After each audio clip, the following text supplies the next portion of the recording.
Assalamualaikum warahmatullahi wabarakatuh. Sedulur jagat wingit dimanapun Anda berada, semoga panjenengan semua selalu dalam keadaan sehat walafiat, amin. Malam ini saya akan menceritakan pengalaman seram, cerita kiriman dari salah satu sedulur jagat wingit yang sudah mengirimkan ceritanya melalui email kepada kami. Jadi kisah ini terjadi di tahun 2009.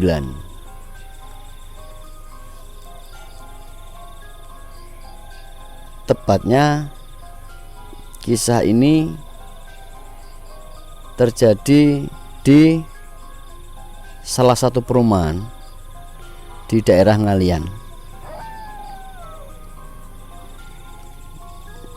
Jadi sedulur jagat wingit ini mempunyai pengalaman mistis bertahan selama 4 tahun di dalam rumah kontrakan angker. Sedulur jagat wingit ini adalah pasangan suami istri yang mempunyai 1 orang anak perempuan berumur 5 tahun. Pasangan ini si laki-laki bekerja sebagai seorang security di salah satu pabrik di kawasan Tugu, dan si perempuan ini bekerja di salah satu pabrik garmen di wilayah lingkungan industri Wijaya Kusuma.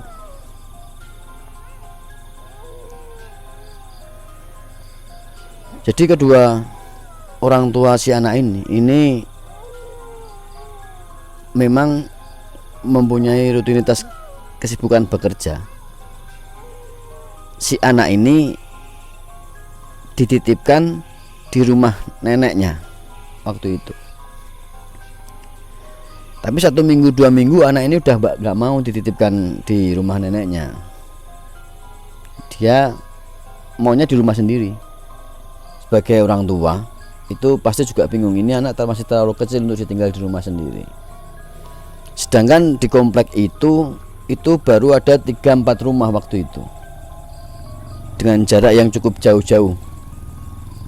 Kanan kiri rumah itu ada rumah tapi belum berpenghuni.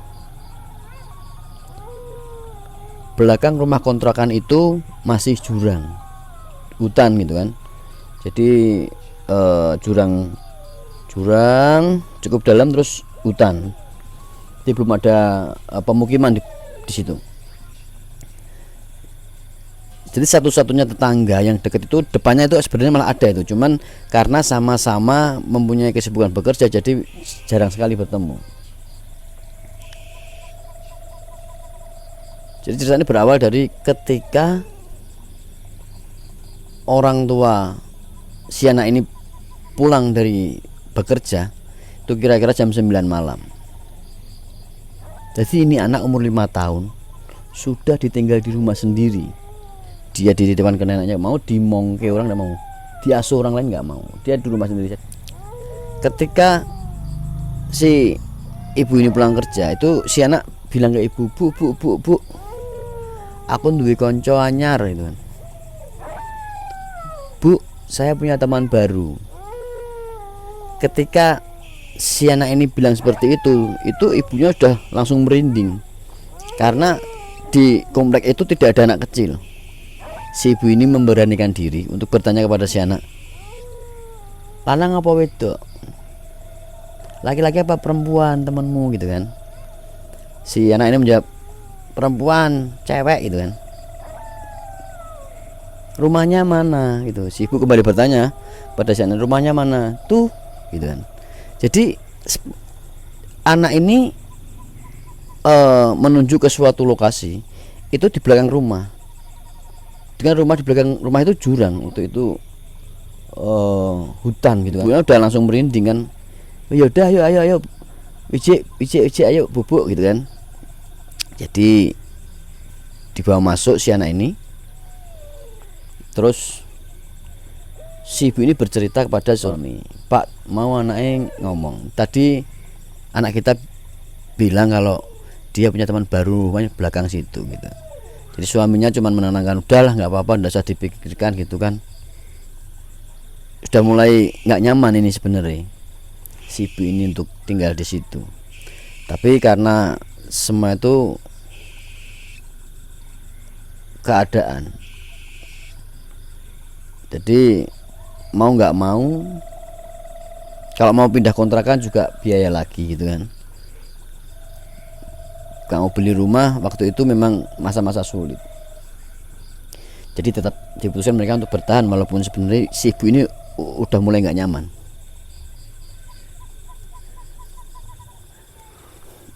Itu pada pagi harinya si ibu berangkat kerja, si anak minta setiap orang tuanya berangkat kerja, si anak itu hanya minta remote TV sama senter, lampu senter.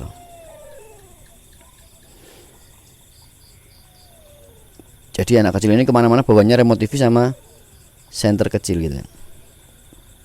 Dia takut kalau pas lampu mati, takut gelap gitu. Nanti kalau gelap diturutilah sama orang tuanya ini.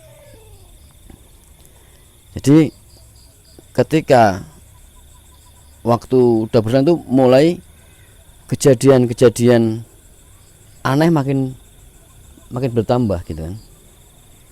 Ketika si ibu ini lepas pulang kerja langsung tertidur karena lelah kan. Jadi seringkali ini pulang kerja tidak mandi dulu atau bersih-bersih langsung tidur dia. Tidur karena kecapean, udah malam, besok pagi harus berangkat lagi. Itu ibu udah datang di kamar rebahan tidur gitu. Jadi di tengah-tengah dia tertidur itu jadi seperti sadar dan tidak sadar itu kan. Jadi setengah tidur setengah sadar itu. Itu mendengar di kamar mandi itu ada suara orang mandi. Biur, biur, suara air tuh terus itu kan, seperti layaknya orang mandi gitu. Mau bilang ke siapa, karena si suami ini seorang security ini piket malam waktu itu. Jadi dia nggak bisa cerita, dia cuma meluk anaknya ini. Terus dia baca doa sebisa-bisanya gitu kan. Terus diem sampai tertidur sendiri. Sampai si ibu ini tertidur gitu kan. Tidur pagi, dia berangkat lagi kerja, nanti tinggal juga lagi sama anaknya ini. Memang anak ini nggak mau sama ikut siapa-siapa, maunya di rumah. Jadi ketika orang tuanya nggak nyaman, anak ini malah pilih di rumah di usia yang masih kecil seperti itu. Terus ibu ini besoknya bercerita kepada suaminya gitu loh, Pak, tadi malam aku dengar ada suara orang mandi di kamar mandi, padahal jam berapa, sekitar jam 2 jam 3 pagi waktu itu. Jadi si bapak kembali lagi, bapak ini menenangkan istrinya, udah bu, namanya juga tidak tahu, kita tidak bisa milih rumah mana lagi gitu. Kita ngontrak lagi juga tidak bisa karena memang saat itu keterbatasan dana menjadi mereka nggak punya pilihan selain tinggal di rumah itu. Jadi sampai-sampai si ibu ini kalau ketika suaminya berangkat malam itu dia ke kamar itu bawa ember gitu kan. Dia bawa ember, satu berisi air, satu ember kosong gitu kan. Jadi ketika tengah malam ibu ini pengen kencing gitu kan, pengen kamar mandi, dia nggak ke kamar mandi karena takut. Dia pilih di kamar. Jadi dia kencing di ember, dia udah bawa di situ. Nanti pagi baru dibuang. Seperti itu lumayan lama. Sampai pada suatu hari tiba-tiba di dalam kamar ibu ini melihat sosok anak kecil dengan rambutnya panjang sampai ke tanah gitu kan, rambutnya panjang sampai ke tanah gitu, terurai gitu, rambutnya terurai, tapi dengan wajahnya rata, tidak ada wajahnya gitu, wajahnya polos gitu kan. Namun di dalam pikiran ibu ketika melihat itu, anak ini sedang marah, jadi ini wajahnya polos, tapi dia sambil berkaca pinggang gini. Yang dirasa ibu itu anak ini marah gitu. Apa anak ini yang diceritakan oleh anaknya itu teman dari si anak perempuan ini gitu kan. Merinding saya cerita ini. Terus paginya si ibu ini pergi ke rumah neneknya gitu. Dia cerita, tadi malam gini. Akhirnya si nenek cuman bilang, dan tetangga juga bilang gitu kan, oh itu pertanda kamu suruh bersih rumah gitu, rumah diresihi, karena memang kesibukan mereka itu cukup cukup tinggi. Jadi berangkat pagi pulang malam sampai rumahnya nggak sempat keurus. Untuk bersih pun mereka nggak sempat gitu. Terus mereka bersih rumah akhirnya teman, karena memang banyak yang bilang seperti itu memang iya benar ada di situ. Dari warga sekitar yang udah tinggal cukup lama itu memang bilang, oh iya mbak, memang itu yang tunggu di situ memang setan Rai Roto gitu kan. Oh setan yang berwajah rata tanpa muka gitu setannya. Terus akhirnya setelah bersih rumah ini, suami istri ini punya inisiatif untuk membuat syukuran atau bancaan gitu kan, yang intinya supaya rumah ini tuh bisa nyaman, mereka nggak diganggu gitu kan, nggak diganggu lagi, supaya aman nyaman mereka tinggal di situ, karena mereka memang satu-satunya pilihan tinggal di rumah itu. Setelah sekian lama tidak ada gangguan lagi, cukup lama, sampai pada suatu malam itu terjadi lagi gangguan seperti itu. Gangguan seperti itu terjadi, si ibu ini mendengar di dapur. Jadi rumah ini rumah tipe perumahan tipe kecil gitu kan. Jadi pintu masuk kamar gitu kan, depan kamar mandi gitu kan. Jadi di kamar yang belakang itu dipakai buat dapur waktu itu. Kamar belakang buat dapur, ketika tidur nempel gitu. Jadi antara kamar dan dapur ini nempel. Di belakang subuh itu waktu jam 4 pagi itu suara memasak kencang banget, padahal kanan kiri rumah masih kosong, yang hanya ada rumah depan.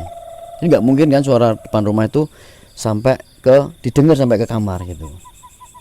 Jadi ada suara orang itu ngulek sambal itu, gluduk gitu kan, gluduk masak sereng gitu. Wah ibu ini udah takutnya minta ampun gitu kan. Terus paginya tetap cerita ke suaminya. Akhirnya oh memang benar, ketika mereka itu lupa untuk bersih rumah itu pasti terjadi gangguan semacam itu. Jadi supaya diingat-ingat untuk sedulur jagat wingit dimanapun anda berada, rumah yang kalian tinggali itu selayaknya memang diopeni, diresiki, meh bagus meh jelek, memang tempat itu yang suatu tempat untuk kalian berteduh. Jadi bukan tentang hal mistis pun, ketika rumah bersih itu pun kita nyaman untuk berada di situ.